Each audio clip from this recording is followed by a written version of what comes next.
And good morning from Rhode Island. I hope you're all doing well. We are Beyond Eons Productions. I am your host, Nikki, and this is Wednesday Whispers, episode 7. So last week, or excuse me, this past Sunday and the Sunday before, Dante had the pleasure of interviewing an incredible woman. Her name is Nada Sami Rotundo, and we are going to bring her on in just a few minutes and have a good morning chat with her and get rolling. So let me get the guys on and Nada on, and we will get started. Hi, Lulinda.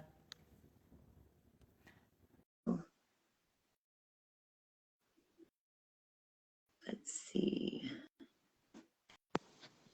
There you are. Oh, there this he joint is too is. high. Woo! In living color. Wait, hold on. I can't see you. What do you mean you can't see me?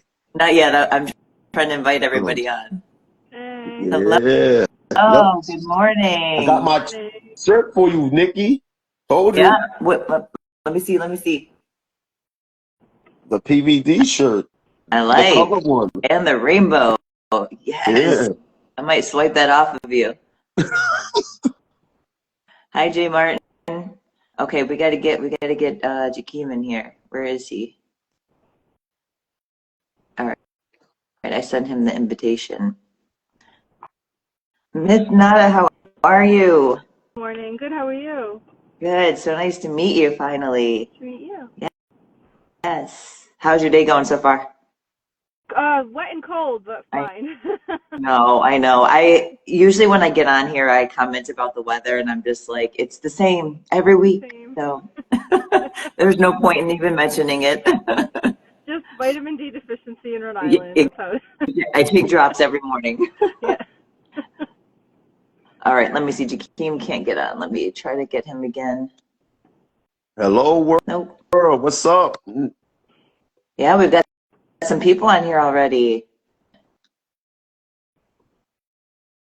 All right, let's try him. All right, we'll get started. Hopefully he can come in here. So, is it, how do you pronounce your name? Nada? Netta. Nada. Okay. So you had the pleasure of speaking with Dante for, well, a long interview, but we broke it up into 2 parts. But for those who have not seen the interviews yet, if you don't mind just introducing yourself and telling us a little bit about yourself. Sure. So my name is Netta Semi-Rotundo. I'm a teacher. I'm a writer. And just recently, spoke to Dante and Jakeem about my recent book. Yes. Awesome. Come on, Jakeem. Okay, I can't. I don't know what he's doing. I tried to get him in a couple times, but we'll just keep going.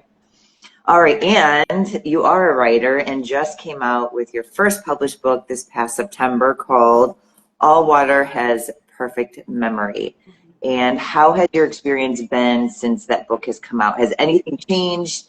Has anything started for you, opened up for you since then? That's a great question. For sure. So like 2 weeks before, so my book came out and it was literally 2 weeks before the genocide in Palestine, and I'm Palestinian, and that's what my book was really about, is like the multiple generations of trauma going back from like my great grandma. And so like I think the biggest thing that changed is just more of like more on like the mental and spiritual realm of like being like, oh, I've like really been led on this path. And it's like the timing like is perfect for right now to really like showcase our experiences with the world. Right. Have you been able to connect to more people this way? Yeah. Yeah. Now, just Palestinians or just people in general who have experienced people in trauma? general? Yeah, absolutely. So like one of the biggest like coolest things that I didn't expect would happen was I was like sponsored by a department over at like Swarthmore College in Pennsylvania, like back in January, and they like flew me out to like do an event there. So that was cool because it was speaking to other Arab Americans. But even before that, I was contacted by all different. So like I've at this point spoken at Hey, Jakeem.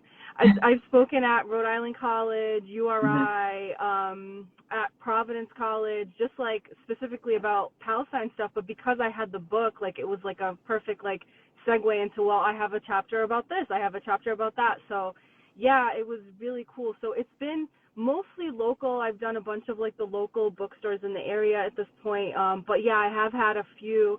I flew out to Toronto back in November. It was like a decolonizing education conference, and it was like how to use your students' like personal experiences and stories and cultures and all those things to like in the classroom to help tell their story. So we use the book kind of like to showcase how to do that. So yeah, I've been places. I mean, like I have super big dreams with this book, and I'm hoping that the next big step is that this gets turned into some kind of screen adaptation, whether it's a series or a movie, because it does have those like multiple generations in there. So we'll see what happens. I love that. And I hope from the way it sounds, because I have not had a chance to read it yet, it's just going to open the doors for so many women, and so many women who have been quiet, who haven't felt that they've had a voice to speak. And I hope it's a means to not only affect directly Palestinians, but also anyone who's in this situation. And it doesn't have to be as large as this. It can be something that's exactly what you said, generational, in their home, just the things that they've been dealing with through the years, to try to break whatever generational curse, so to speak, that has happened. Exactly. Yes. Yeah, I love that, and I've been seeing so much more of that too in social media lately. I don't know about you guys, where it's like, is it a generational curse, or is it like that you need to have the courage to step away from these things, or like to stop reacting in the same way, right, over and over again? Because like curses kind of indicate that you don't have control over it, that you're just like on this right ride, and it's like, I'm here to tell you, like, no, like take your power back and break the cycle. Well, it's so interesting. That's like a perfect segue to what you were talking about in the second part of the interview about children and having their own journey. Like that, what you said, it hit me so hard, because I take everything personally with my daughter. I think it's a direct correlation, or a direct reflection of myself in her. And I'm like, I'm doing everything I can for this child. Why are we not seeing eye to eye? Why can't we get along? Why is she so different? And she is her own person. And I take so much offense to her doing certain things that I have to just realize she's got to make her own way and seek her own conclusions and have her own experiences, because everything she does, and it's not that I don't want her to be me. I just want to be able to have a relationship with her where we can get along and I can help guide her through anything that she's going through. Because Lord knows what they're going through right now is so different. And even you, because you said you're a 90s baby, so you're a little bit younger, but you didn't experience anything that these kids and your son are going through right now. It's insane. It's insane. Yeah. Yep. Well, So Jakeem, go ahead. I've had that conversation with my wife when it comes to raising our daughters, and like there are times where I have to remind her. I was like, we 80s babies, any generation before the kids we have now, again, had a different life. I was like, we some of us got PTSD from it, like, and we don't even realize it. You can't. I sit with her. I was like, you got to remember, this is not you. Those are not your traumas. This is not. They're not going through it the same way. They're not going to go through it the same way, and you can't address them as if it were you trying to address your younger you. That's not fair to them. Yeah. Your example of the little boy in school, and you just had to let him be, to let the other kid help bring him out of his funk. And I actually had to do this yesterday with Raven. She had a sleepover, and she's like, Mommy, I just want to be alone. I don't really want another sleepover. I'm like, at first I'm like, Mommy to the rescue. I'm going to get her out of the situation. And then, I spoke with my fiance, and he's like, just let her do it. She's got to do it. And I'm like, you're right. So, we were texting back and forth, because she's like literally in the room over, and she found her own way and ended up, we took her home. It was no problem. Raven had, was by herself last night, and that's what she wanted. And For me, I was scared because of how our relationship is, that we would get in a huge fight over it.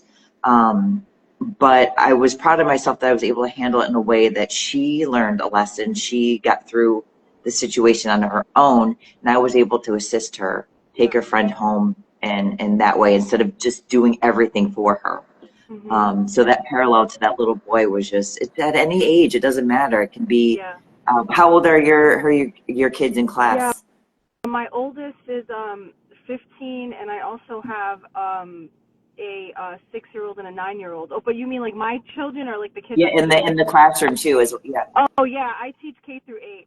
Okay, so they're babies. Yeah, they're youngins. I love that. Well, you get to teach all of them, so you get to see Yeah, I love that span. Yeah. how they grow up. That's super cool. I want to relate your book to education now. And so where is your book being sold right now? Because I saw it at the Providence bookstore. Is it anywhere else? Yeah, so like every major bookstore seller, so like the Amazon and the Barnes and Noble Right. for sure.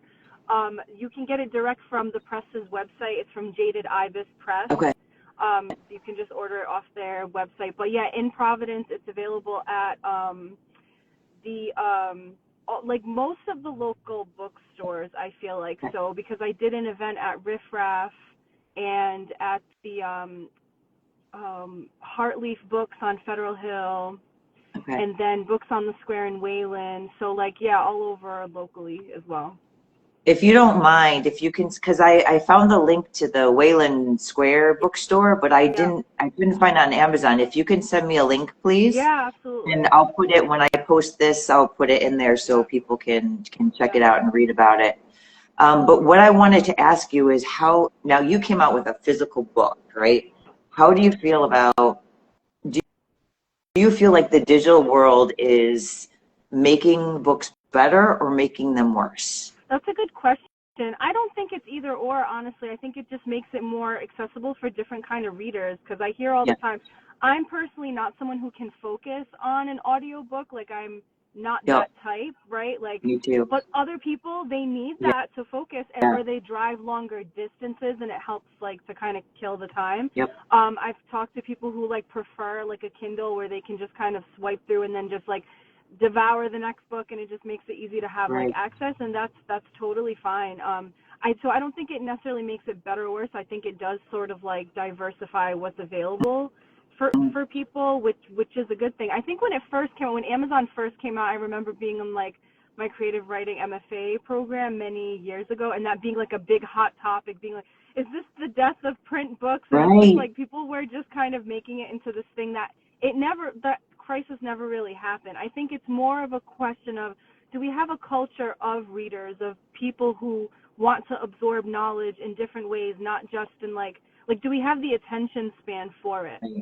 Because that's really the bigger question, because I'm seeing with younger people now, it's like after, like, depending on their age, like after so many minutes, like they cannot focus anymore. They're just they're done, and it's like we have to adapt to that, but at the same time, like, notice, like, do we want our kids to really only have this, like, 2.5 minute, like, span or whatever? So it's like, yes, it's a challenge for us to keep things, like, interesting and keep their attention, but at the same time, it's like, are you letting your kids take a break from the screen?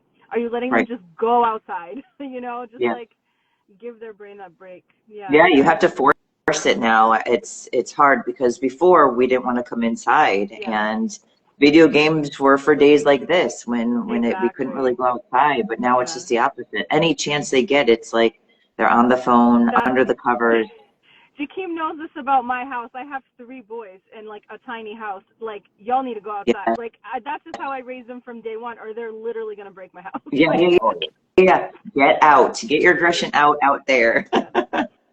But yeah, I found, like, what really scared me is that I really thoroughly enjoyed the bookstore experience. I love bookstores. I love sitting down, reading magazines. Just covers to me are just the window to all of it. And so I literally choose a book by its cover, because I see like, oh, this is colorful, this is interesting. Like for example, for yours, like the mermaid, the water, like what is this about? And it feels like that's gone. And so when all these bookstores started closing, it hurt my soul so bad. But I love that it is more accessible and it adapts to all the ways that people can learn. And I feel terrible for you being a teacher, because I've seen Not for teachers, everyone. it you already deal with enough, but to have to accommodate to that 2.5 minute window of their attention span, like I I would be exhausted at the end of the day, because you're literally being a social media person, like having to go from one thing to the next to try to keep them absorbed in whatever it is that they're supposed to be learning. Like I couldn't. So I mean, big hats off to you, seriously. Thank you. Um, I feel like, especially for me right now, it's a gift to be with young people. Like if I had to just be by myself or with adults, like I wouldn't feel as good about life, because it's so hard being Palestinian right now. Like every time you open up any sort of app or anything, it's just like terror, horror, like decapitated baby. Like it is like a whole mess. it So it's like, for me, it keeps me so grounded and in the moment, yeah, which is very difficult right now. And I'm so grateful. It like feels like I'm making it be like a spiritual practice that I get to bond with and connect with and just communicate with young people, because I'm like, all right, these are the future. This is the future, and I have to like stay positive about that. right. Yeah, because you're torn between two places. Like this is your home, but your ancestor, your history is there, and it's like you can't do you can't really do anything but feed through the kids that are in front of you. Mm-hmm. So like you said, it keeps you grounded with your own children, keeps you grounded with the kids that you're raising in the classroom to become leaders, and to, Yeah. well, invoke whatever you can, because obviously there's a line there. You can only say so much, but you're developing children who are going to be our future. And I think that's amazing. That's a good approach to any teacher. I mean, I see Raven's teachers, and she's in high school now, and it's just like they just herd them to the next, to the next, to the next. And I don't know, it just feels different. It's frustrating. I know. I know. We take it 1 year at a time, one kid at a time in our house, because yeah, it's hard out here. Yeah, and for you to have the kids being so far apart, I'm sure you're seeing huge changes in the system also, from your Yeah. 15-year-old to your It 6-year-old. is. It's interesting. It's interesting. I'm at a point where I'm like older than most of like my kids' teachers. I'm just like, oh, okay. So I like have that same compassion and sympathy sometimes for them that I do for my own kid, because they feel like my kid. I'm like, oh, you're Right. like 22. There's babies are teaching babies. Seriously. Yeah, and some are absolutely amazing, and some Yeah. are just like, oh, you need a hug. Yep. Yeah, and I Yeah. think having that support, it was interesting. So I've been applying for a few grants, and one of them was for women small business, which actually would be great for you to look into as well, to help Ooh. continue All building your brand. right. But one of the interesting things is what is the confidence gap? And yeah, go ahead, Kim. Question, Yeah.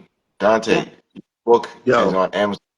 Your book is on Amazon. Couldn't she get her like the physical copy of her book made on Amazon, or they could they duplicate it and sell it on Amazon? well, what happened is, all she had to do is, join in and put it up in a PDF, and they do the rest. She just upload They'll it, ship and and then they'll make it a physical copy when you yep, order it.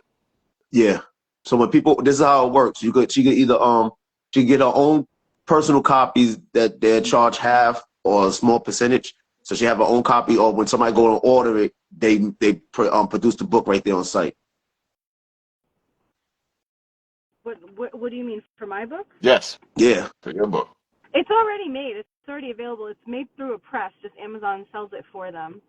Oh, it is. Yeah, you can He's do behind. both. So like some people will post up like digital things, and then I think Amazon allows you to do the print version, but it goes through a different process than a actual printing press from your editor. I'm sorry. Then back to what you were saying about the. Okay. Yeah, no. I was referring to well, I'm assuming most teachers are women, which isn't the case, but it's kind of related to that. But they were talking about a confidence gap. And so they're like, what does it mean to you? And they were referring to different statistics with regard to, men versus women, how, pay rates are a little bit different, just stuff that we've been dealing with for eons now. But what I found frustrating, and I'm like, I don't care about the confidence gap between men and women. I care about it between women and women. I said, I don't think it's them, the men, that are holding us back. I think it's the women who are holding each other back because we're not cohesive. We're not working together. It's like we Yeah. are fighting each other like cats. Like that's why you call it a cat fight. And I'm like, I feel it's women who need to bond together to bring each other up instead of looking like, who's she? Is she going to take my man? Is she going to do Yeah. that? Like, I think it's You're, intertwined in our gender. yeah, you're bringing up a really good point, and this is something I talk about a lot that like came up with the book, is that, you know, Palestine is colonized, is still colonized. This country was colonized. That's why we had the indigenous American genocide and slavery, right? But that colonization is not outside; it's also in here, and that colonization comes with that mentality of like that competition, right? Right. When before we would see each other as sisters and that we're in this together and we share all these experiences and I have your back and you have mine. Yeah. You can come to me with a problem, I can come to you, and we're going to lift each other up. And when you're being celebrated for being successful, I'm not going to look at that as like a lack on me. I'm going to look at that as that's her turn to shine. I'm going to get my turn down the road in a different way, right? It's just like I never was, and I mean, part of it is just like who I am, like probably my like astrology, but like I've never been one to compare myself with anyone else. I've never been one to compete in that way. I compete with myself. Yep. Like no one can compete with me the way I can compete with myself. Like I have my own goals and my own, you know.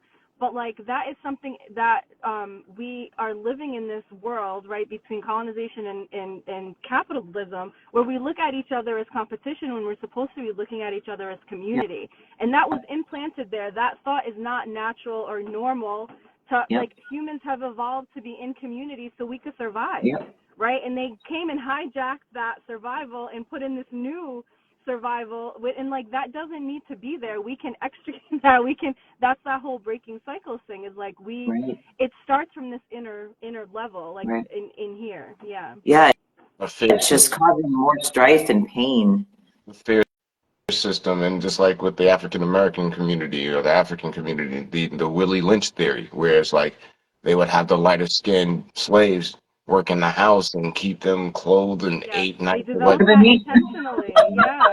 Yeah, I would have been in the house, right? The house Negro, the field Negro, and that mentality was meant to separate the community, and it sadly you still see it. We see it with Palestinian community, unfortunately, too, where it's like a statement had come out by like the resistance leadership that was like, we're not here to fight amongst ourselves. It's like what the colonizers want us to do. It's like, all right, those of you who are refugees versus not, or those of you in this area versus that area or whatever. And it's like, those are not natural like boundaries. Like they were created there intentionally so we could be busy fighting amongst ourselves, right? Instead of actually organizing for the big picture thing that we need to do. Right. Yeah, it's interesting you say that because even, well, with regard to your son and the racism that he dealt with, you know, I had some of, not the same issues, but I grew up being black. And it wasn't until recent where I did a 23andMe and quit. And it wasn't until I did 23andMe that I found out exactly what I was. But the thing is it wasn't my mom's black and my dad's white. It was like they're both a combination of all these things that I am today. So they are black. I am black. But and then as far as the generations go, things get mixed in. And so I was never mixed. I was never considered mixed. I was never a mulatto. I had one girl try to call me an Oreo cookie and I'm like, what? You know, I had all the things coming at me, but I think my parents were able to give me that foundation of, no, this is who you are. And I'm like, well, let me see what I really am. And come to find out I am mixed. I am like, you know, half African-American and the rest is a whole bunch of stuff, which is super cool. But if I knew that then, I think it would have hurt me in the sense that I wouldn't have been able to establish myself because I would have been more focused on all the little parts that I don't really connect with. I'm like, I am who I am. This is how I need to grow up as a woman, as a black female, and it rewarded itself down the road. But yeah, that's a whole nother thing I'm sure kids have to deal with too. And I don't know, how has your son been since that incident? Have more Oh incidents yeah, come I up? think it was very healing for him. So he got to go to San Miguel Middle School, which is like grades 5 through 8 in Providence, and they're very intentional where they take like low income boys of color and like just give them that community. So it's like it Mhm. was more for us, like we needed him to be in a space where if he was to sort of like misbehave, that they're not going to automatically just like threaten to suspend him like they did as a 5-year-old, which is so absurd and racist. But like they actually like sit down and talk with them, and building that Right. relationship over time. By the time he was in 8th grade, he was this incredible leader because they're seeing him for who he is, not for what he supposedly looks like or represents to whoever is in charge. So since then, it's been much smoother ride. Good. And also just being, like half black, half Palestinian, he's developed like the vocabulary, and he's developed the nuances and the ways of communicating. Like he knows how to navigate certain situations that is obviously harder for like a 5-year-old, right? Right. So yeah, and it's been a smooth ride since, and he can point things out. And the world has also changed. I have to say there was a marked difference between educational experiences like pre the Black Lives Matter in 2020 and post. So when you're a kid of color, like they're gonna kind of think twice before, right? They like call out the like one black kid for whatever Right. behavior. Like they're actually, it's like in their brain now as like educators and educational leaders a little more.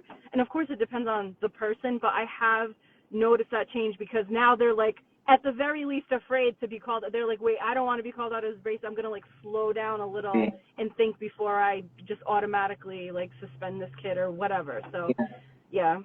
It's a great stopgap because it's like, wait, why am I thinking this way? What is going through my head? What is this kid any different than the next child? Why do I have all these Yeah. thoughts in my head of, and what the scary part is, you guys were even talking about parenthood and taking from your parents, your grandparents, and what you saw into it. It's just like they do it too. Like, who knows that one time that person just had a really bad experience, and it may not have been a racist thing, but that person was of color.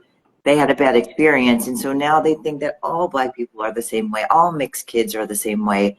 Mm-hmm. And I think it's so hard to even think in their shoes too, because they're doing something wrong to your child.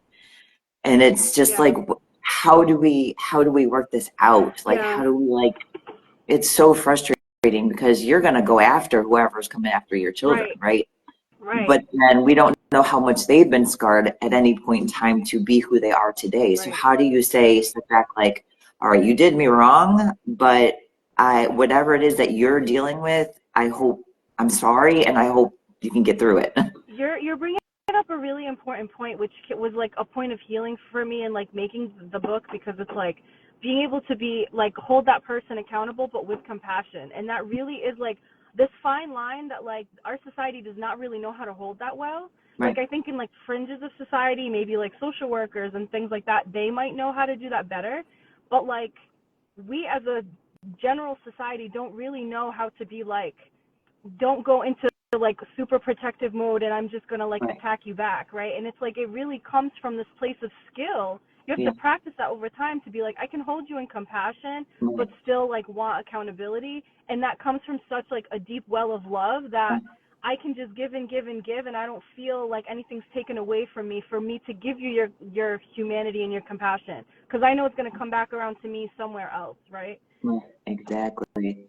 Yeah, because for me, I've never had that true experience of racism. I've had comments here and there in high school. Like, Microaggressions, yeah, I always looked a little different. My hair was super curly. I was a little bit darker. So like people were just like, she's different, but she's a great volleyball player and she does well in school and she's super nice. So, it got bypassed. But I don't know, Jakeem and Dante, I don't know what you have been through in your lives on the racist card to look at that other person who is coming at you like, okay, they've got something deeper going on. Have you been able to ever separate yourselves from any situations like that? It's yes and no. It's hard. It's hard because when you're not in the understanding of, like, basically, if you're not where you are today, like if I wasn't in the understanding that it's not personal in the sense that he's targeting me or that person is targeting me, that is something that they were shown or raised, or like a stigma that's generated through their upbringing that makes them feel this way. And then the minimalist thing I could have done that could have triggered it, like, see, they are right. See, they are just like that. And it's like that battle within itself. So as like far as the stereotype of interviews. I did something about interviews. I went to an interview once. I had my resume. I dressed well. I sat up. I did all the proper techniques because I was shown how to do the proper techniques of an interview. And towards the end of the interview, he's like, "Oh my God, you speak so well." And I just looked at him like, in my mind, I was like, "Well, how the fuck am I supposed to talk?" That's what I wanted to say, but I didn't. I held my composure, and I had to fight through that. But it's like you and like, but it sent me down this, like, I was more than frustrated. I was angry. I'm like, you think that we're just stupid? Like, you just like, I can't wrap my mind around how you wrapped your mind around that you're the only person that can go to school and learn and like reproduce or like Yeah. replicate what you like. Why is it that so hard for you to figure out? You know, something that I'm learning from young people though, Jakeem, that like connects to that, and I'm like starting to like respect it more and more, is that like respectability politics thing is like a black hole. So it's like I'm at the point where it's like I'm not going to judge someone by, say, they're not wearing the right clothes, or they're not saying the right things, or they're not saying it in the right way. They still deserve my respect. Right. Do you get what I mean? They still deserve me to like think of them in the highest way possible. And it's just like we kind of got tricked into this mode of like respectability politics of like, oh, if you play all the rules right and like do all the right things, then you're gonna climb this ladder and achieve in this way. I don't think that's true. I think that was a lie. It might have worked for some people. They might have let some people in, but like particularly for Palestinians, like we are so good at being like the like 100% like A plus students, like most PhDs per capita. Like you can literally like search this up. We have the most PhDs per capita in our communities, and it's all to show the world like we deserve respect and we deserve to be looked at as humans. And it's like, guess that's not working. That's not like, that is a facade. And it's just like now I'm like, and it's like opened my eyes in such a way that it's like I look back at my childhood, I'm like, wow, I was really trying to like do the things in the right way just to be looked at as baseline. And guess what? I deserve to be looked at baseline regardless of whether or not I was a perfect student or like spoke proper English or whatever, like, because I'm human and I exist, period. Right.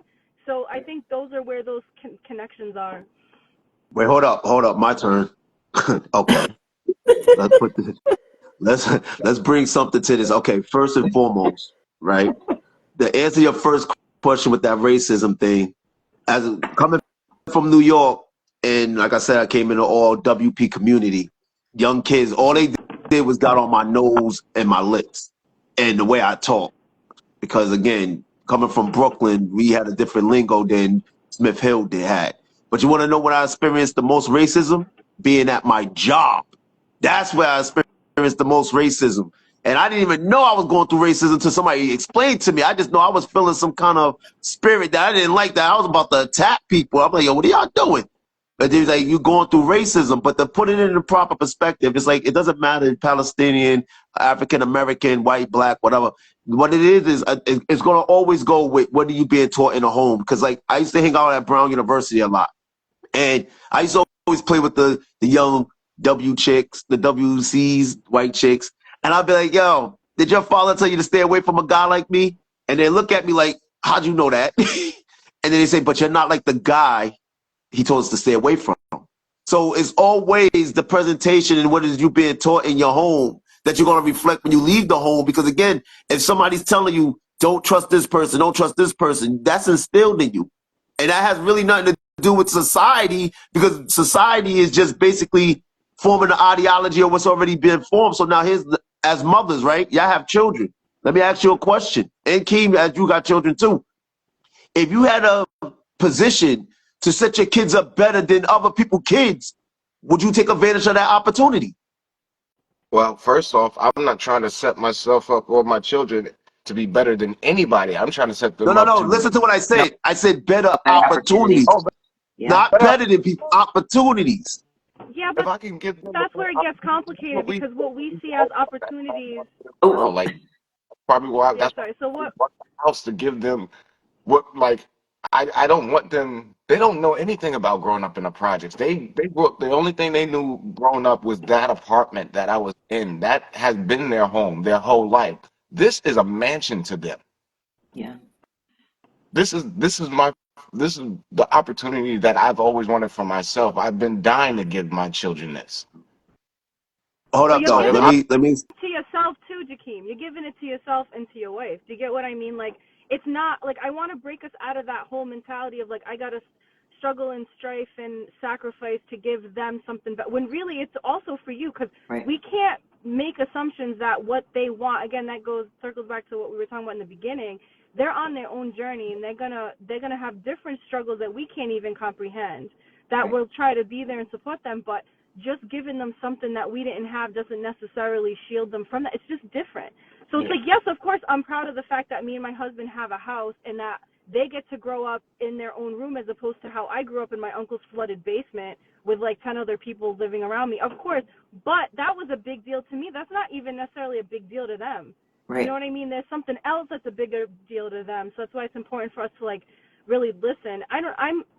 I want to challenge us though because it's like I'm somebody who like through the way I was raised and especially through Islam, right, that I was taught like you can see somebody who's like, you know, what society would deem like stay away from that guy, right, or who's like might be homeless and tatters, whatever, might talk funny, missing teeth, smells like whatever, and like still look at that person and see the God in that person and see that person has the potential for good, and I'm not going to judge them by the cover, and I'm not going to judge them by what choices they may or may not have made, because I don't know. I'm not God. I can't judge. You know what I mean? So it's like I don't necessarily, like I'm sorry you had that experience. That's terrible, right? To be playing with someone and them to be like, to prove to you that, yes, you are the person that my father or whatever family told me to, like, stay away from. Like, no one should have to, like, experience that.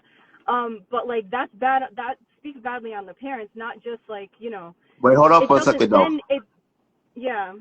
Hold up. Okay, so let me go back to where I said the word opportunity, because y'all totally missed what I was saying. Yeah. What I mean by opportunity, I know Nikki, you got it, but corporations. If I'm a rich father and I want to keep my children and my legacy rich, there's a certain way I'm going to perform a structure to make sure that my family stay rich. I That's don't agree with that. no. Okay. Listen, I think no. people Hold say rich up. because, Hold up. You okay, gotta let me okay. finish. You don't agree with it. See, that's your ideology. You Do you gotta know how understand. many rich kids? Do you know how many rich kids are like constantly getting bailed out like this, where other times like middle class and poor kids don't for doing the same shit as poor and we're working class kids for drinking? How many you hear all the time Barrington, this one, that one, and like they do the same things, and it's not because they're acting they have to act a certain way. They don't act a certain way, and they're still gonna inherit the corporation. That's where I'm challenging you. Listen, They can act whatever the fuck way they want to act, and they'll still be rich. listen. Okay, and okay. First of all, when you build a structure, right? When you building your structure, however you have your structure, the key word is yours. That's how you're gonna have everybody underneath you thinking, right or wrong, with your structure. Yeah. Just like your home. You got thank you. Everybody's gonna think the way you think. So how the top of the food chain thinks, everybody underneath is gonna think that way, correct? So we're on the same page. That's number one. Number two, you describe behaviors, which I agree with you. I don't care if you're rich, poor, whatever. Everybody's gonna exhibit the same behaviors. You could be a drunk poor, you could be a drunk rich. You could be on drugs poor, you could be on drugs rich. So that's behaviors, that's opportunities, decisions. When I'm sitting up there saying what we was discussing with the conversation is basically this. Racism and any other systematic problem comes from a structure. Somebody formed this structure, and that's my point. See, we keep like if you see somebody go shoot up a school and you pointing at that person, like I had a conversation with this guy when he was sitting up there pointing at the Buffalo shooter. I said, yo, there's gonna be more shootings. We gotta come at the system that put that in place, not the person. That's one of the problems. No, the system that's causing these people to do that. First of all, what's one of the systems? having access to guns. Yeah. I don't have access to a gun, and I'm legit. I have to go and fill out all this paperwork and go through all these things to actually get a gun, where somebody else didn't even do what I did to get the gun, and they're going to do whatever they're going to do. So we don't know. We can't predetermine if a person's going to go shoot somebody up or not. We don't know if they're using it for protection. So what I'm sitting up there saying, when it comes to speaking to people, we got to put it in perspective of what is the beginning, the seed of the tree that we actually see with the branch. A tree is not evil. A tree could be planted in the soil and it's growing, and somebody could poison the tree to make it evil after the fact. But the beginning point of that tree was what? To produce the fruits that it was supposed to produce when you put it in the soil, correct? So that's what I'm saying up there saying. So you, as mostly us coming up, like my well was poisoned when I was young. According to society, what I was how I was raised, I should be in and out of jail, but I've never been to jail, never even been arrested. Because again, I didn't allow people to poison my roots. I was just like, I know what I could become, whether somebody's going to help me or not. And I have become that person. So now that I am that person and I know what I went through, what do you think? Why you think I'm not married, like we talked about in the show? Because again, I seen what my mother went through, a structure. She didn't properly prepare me and tell me why she went through it. So I had to find out why she went through it on my own. So now that I say I don't want no woman to feel the way she felt, I'm taking my time to meet that person. So when I have a family, guess what? My child is not going to feel the way I felt, because the child's going to see both mother and father. Something I never met my father. That's a structure. That's opportunity. So now I get judged for that because I want to do it right. Okay, so we answered the question. You just read No. to go right back to where we just. No. I know you answered the question, but I said I was talking about corporations at first. Okay. That's why I went on corporate. That's why Nikki shook her head, because I was talking about corporations. Now I'm bringing it with families. Okay. So to me, it sounds like what I heard you say was that if you had the ability to give your child an opportunity to do X, Y, Z, would you give it to them? And yes. That's what I took. So yes, for me, myself, I would want my child to have as many opportunities as I could physically, mentally, emotionally, financially could afford them. But then it's up to them to walk through that door. And that's what I took. And so, and now that when you were talking about rich kids, everything you just said was in line. But I think you took, like Dante said, you took the emotional side of it. But this was just him opening up that door. But they abuse it. They like swing it open both ways, go in and out as they please, and they run through the system like it's nobody's business. And then, but she said she answered why they do that. She said the reason why they do that is because, see, again, why do they do it? Because my parents could clean up the mess. Yeah, they let them do it. Yeah, it's exactly. A different. So what you may see as a bad behavior, they just see as I can do whatever I want. Yep. See, that's what I'm saying. That's why I'm saying ideology, systems, structure. Yeah. And Dante win again. Swish. Right, and at that point, they got to get cut off, and that's what I'm learning with my own daughter is how many opportunities am I going to give her? How many times am I going to let her get away with this until I get to say, no, you're done. You got to learn this lesson. With her girlfriend the other night, with her, she destroyed a brand new phone. This phone is not even a year old. $1,000 down the drain in less than a year. Oh my God. I'm like, okay, well, you can borrow your friend's phone. We'll set that up, and you got to save for your next phone. I'm done. Mommy is done covering you for this because you've abused the privilege. And so it's the same thing as the kids with all the money and drinking and getting out of trouble. That's on the parents. That's on me. Now it's my turn to say, okay, I know this might hurt our relationship for a whole 2 seconds in the scope of life, but it's going to teach you the lesson that you need so that you start respecting your things. Oh, so that's on a very lower level. And that goes all the way to the top, right? Our government gets to also do whatever it wants. Yep. Right? Because we're in the U.S. empire. Speak on that. The structure goes all the way That's up. the structure. Remember when I said in the video, who's the problem? Is it the government? Is it the homes? Is it religion? Is it? We can't just keep saying something's bad until you establish who created the bad. Yeah. Like back in New York, and I know Keem's gonna agree with this. They used to have this big block of government cheese that, yo, you needed a chainsaw to cut that sucker. That's how thick this thing was. Now, why did they give us that when they could have gave us something else? Because they were showing you classism without showing you classism. Like when people was going to get welfare. So again, that's an ideology. I could show you. I know rich people. I hang with a lot of them. They don't want their kids around poor kids. I know a lot of rich white guys, WPs. They don't want their daughters messing with black guys because they feel like they're gonna mess their lives up. That's an ideology, and I understand where they're coming from with that. Because again, if you see the ones that did get with the black guys, what happened? Multiple baby mothers, multiple kids, and their fathers is like, I raised you better than that. How did you? Where did me and your mother go wrong for you to get in that situation? See, this is why I'm sitting up there. People also have multiple baby mothers. It is not just no. But remember, if I could attack somebody, it deflects from me putting myself in that situation as well. That's why it's. Hey, have you been paying attention to my Facebook page? How I'm doing the self-awareness, and the first thing I said, what? Accountability. That's the problem with society. Nobody taking accountability. Not even the president of the United States is taking accountability. Well, if the president doesn't have to take accountability, why do I? Like that. Exactly. The tail will follow the head. So the first one was accountability. What was my second one? What was the second one? How you gonna learn to love others if you can't love yourself? So that's also have to do with your own individuality, you and what you're doing. And then now I made it about, today was about, you are a reflection of the people you have around you. Look at the people we have in this group. Intelligence, teacher, postal worker, editor, director. He got a great job.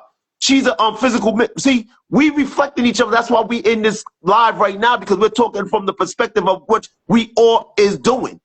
So that's why iron sharpen iron, and we can feed off each other. We can have a conversation like this where nobody's being offensive and yelling at, hey, no.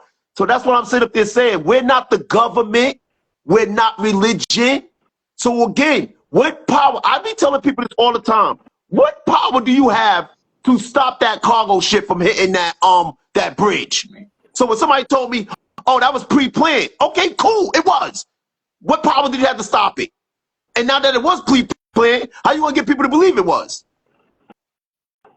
I'm in a live right now. I can tell people that's what happened. And you think they're gonna go and say, hey, you know what? Let's go share this video for people so they can know that that bridge wasn't supposed to happen like that. It was pre-planned. Come on now, we gotta put things in the proper perspective. So I'm doing my part. Yeah, you are doing your part, and we're seeing a rise in the power of the people, the power of individual voices now over the government and whatever the media lies that we're being fed in the fake news and stuff. Because what you have going on right now is since 1948, my people have been bombed and killed and genocided against, but because of now we have social media and everyone has these personal devices to share their own personal voice.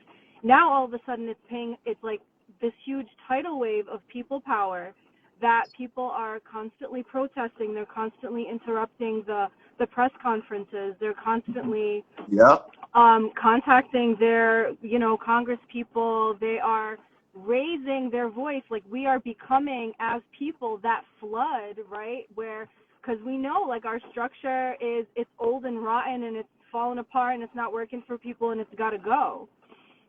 And you know what else? Look how old the people is in the government. So how do you think their ideology? You know what I mean? Put it this way. Okay, so listen to what your president I'm not even in politics, but let's examine.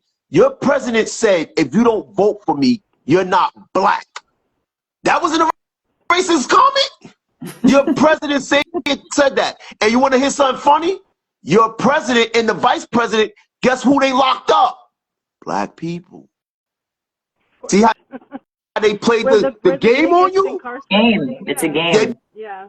Play the game on you. But that's why I feel that you have to be able to affect those who are around you, and for your classroom to start here and move outward, because it'll make us sick. It'll put us in the grave if we're constantly worried about what's going on up there, because we Correct. can't change it. So having a voice around the people that you're around, and yeah, you can use social media to microphone that out. But it's doing the things every single day that's going to get you from A to B to C, that people around you are going to emulate that. They see good behavior, they're going to want to change their behavior. And so it just spreads and spreads. There's love, there's kindness, there's doing the right thing, there's taking on the right ideologies. And so I think for me, that's how it's going to be with me and my clients, and making them feel better so they're better moms for their children. You know, it's just, you have to put that mask on yourself first before, before you can help someone else. And like, now that with you and your first marriage and having your man batical, and that was your mask. You're like, I need this oxygen, my own oxygen, to be able to fix what happened, and so that it won't repeat the next time. And look, you have a beautiful family, a beautiful husband that you guys work together, communicate with, and are raising all three of your children together. And I think that's huge. And I think that's where it begins. And then you have your little cute minions at school who are going to be raised up in your light, hopefully when they're released to go into high school, that they carry that with them, and that they can also impact their friends and so on and so forth. So stay right there, Nikki. Stay right there. Stay right there. Yeah. See, that's the point I was getting to. The minions, your little ones. If you want to make a difference, what you're doing with your little ones, that's why I started having kids yet, because with my little ones, I want them to be a difference after me. I want to instill in them and place principles and qualities in them so that they could, maybe I can't reach the government, but one of them can. That's how I feel. Maybe one of them could become a government official and see how it works from the inside. So again, just because we may not have did a work, we could start the work, because remember, children are a reflection of what we're putting at home. So if they see that we have a concern, guess what it's gonna build in them? What, mommy, daddy, why are you concerned with that? Because you know why? I want to make sure that you're not affected by this. What's going on, whatever agenda there is, I don't want to see you affected by it. That's my job. So again, it's not about what somebody's trying to inflict on me. It's my job to protect my family and protect my loved ones. So if I can give you the information, if I can give you everything that is needed to make sure you protect yourself. So like when Keith said they went from an apartment to a home, that's survival. That's your protection. That's your elevation. So you don't know what it could put into those little girls, what they would want to elevate from, just for seeing their dad elevate them, their dad and mom elevate them, same as with you. Like, you don't think your kid had a better understanding when he was in a situation that he knew wasn't right, and mom and dad took me out of that situation? What did I tell you? When I was 10 or 11 years old, a guy used to play checkers. I'm 46, about to be 47. I still remember that man. And what did I say? When I'm talking to groups of children, I'm talking to groups of children, what happened? Somebody did this for me, I'm doing it for you, and somebody in this room is going to do it for somebody down the line.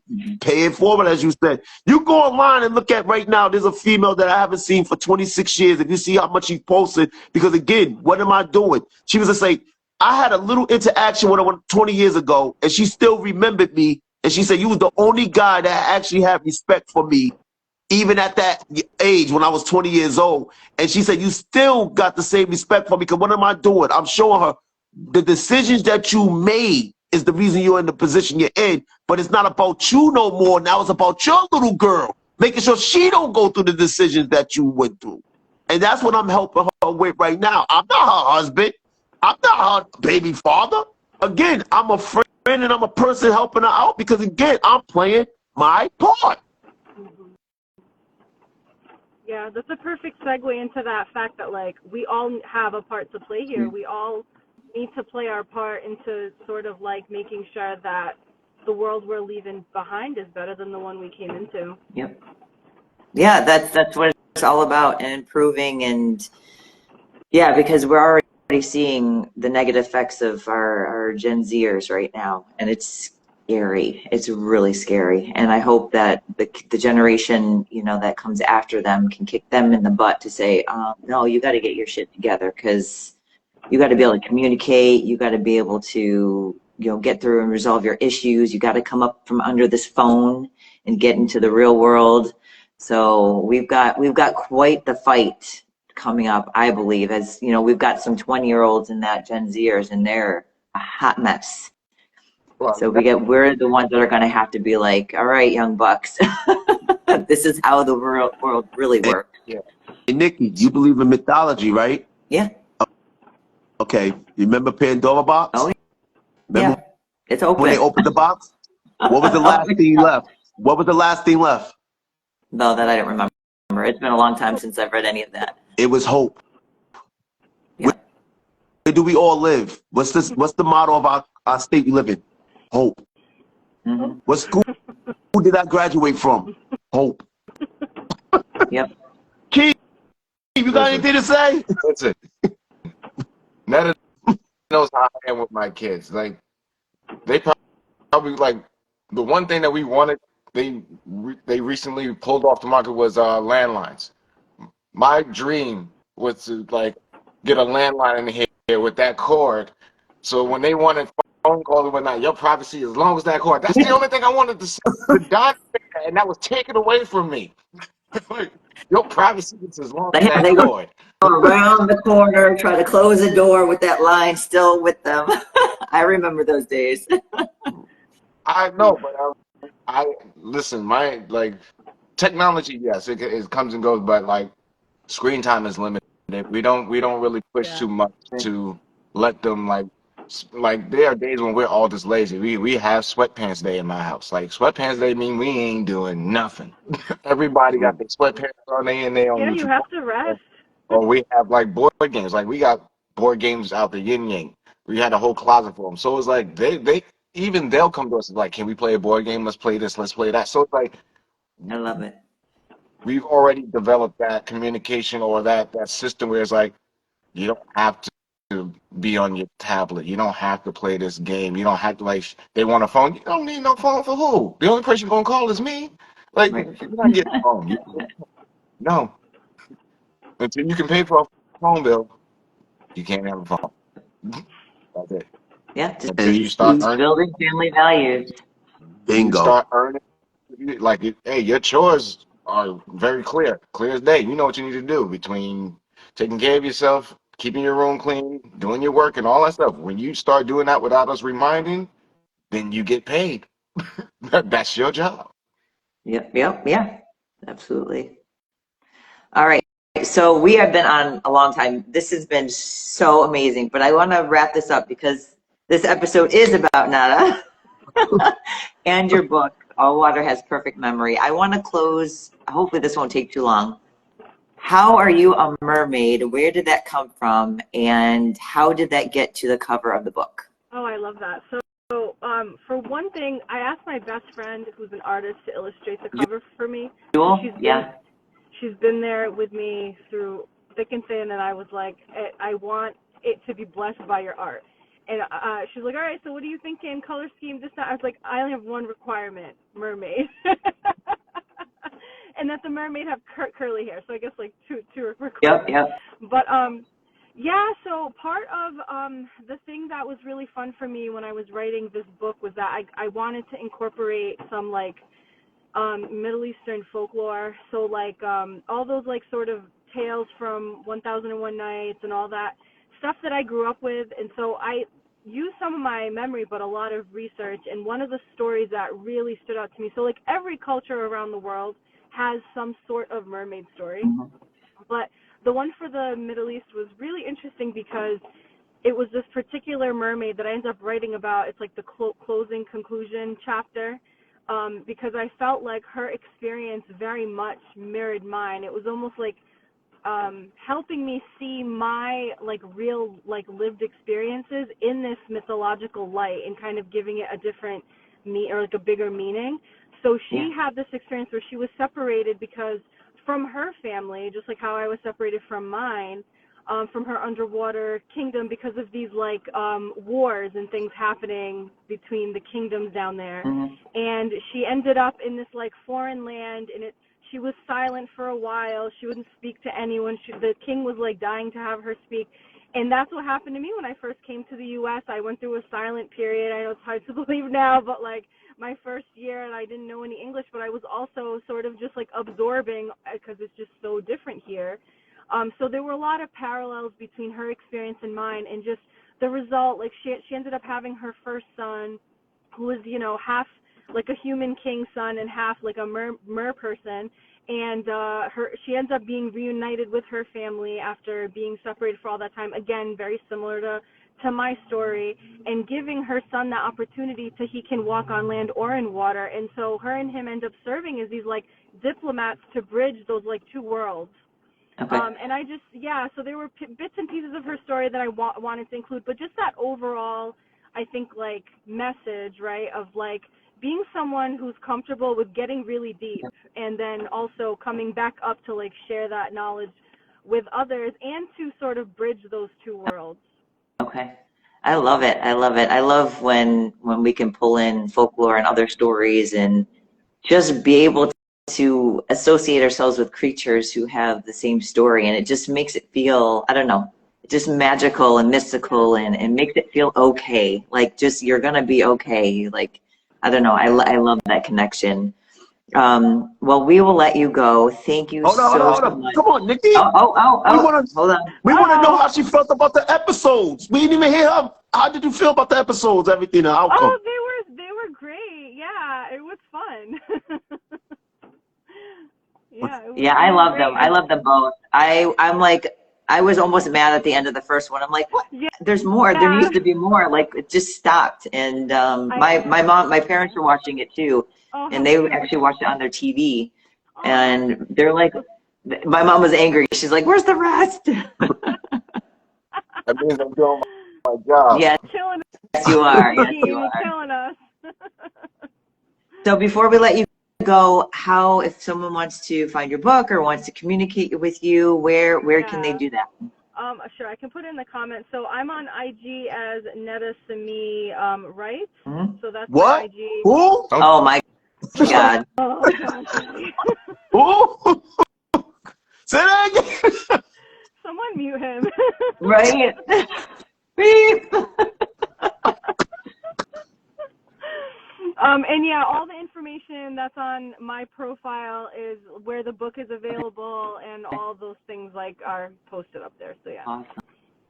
Awesome.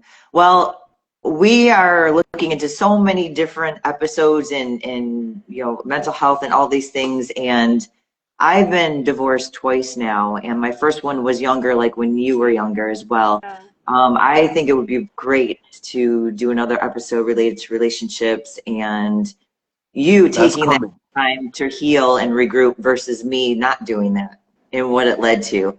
So having that comparison of how where we're at today and how that transcended over the years. But we'd love to have you back formally in an interview or something like this. Yeah, so, I'm happy to. Yes. Yeah. Thank you so much. I can't wait to read your book. Welcome. I will pick that up and we'll keep communicating, of course. Gentlemen, do you have anything left to say? Nikki. Yeah. Okay. Thank you, everybody. Now, because we got to start saying this. Thank you, everyone that joined us. This is every Wednesday at 10 a.m. Every Wednesday. You don't be saying that, Nikki. Come on, you're the moderator.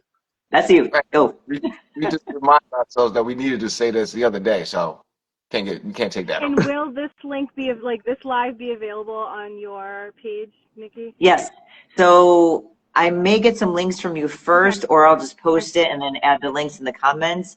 But I'm going to go in, share it, and then I'm going to download it. So I can send it to you through this or like through email or something. But yeah, you'll have access to it. Sounds good. Thank you so much. Every All right, y'all. Wednesday at 10 a.m. What now? Every Wednesday at 10 a.m. Yes. Whisper Wednesday. Every Wednesday at 10 a.m. Meet us here, and we'll be reviewing the episode that came out and all the good stuff that's coming up. Yeah. I think we have determined that we are taking a month break as far as bringing out new episodes. Jakeem's going to be in the lab, and more interviews are going to be happening, but we're going to wait about a month to get more coming out. Hopefully we'll get some shorts coming out so people can see those, you know, we're going to talk about the 60 to 90 previous second episodes, snippet. Nikki. Huh? We're going to talk about the previous episodes. We're going to talk about the previous episodes. Yeah, like, for Wednesday Whispers. I'm talking about Beyond Eons Productions for YouTube. So this will continue Shorts will continue. We'll be on here every week. All right, We coming back bigger y'all. and Have a stronger. great day. Thank We'll you. talk You too. Bye, guys. soon. Thank you. All right, bye guys. Yep. See ya. Hey, my phone sound good. Yes. Yeah, what? We're still running.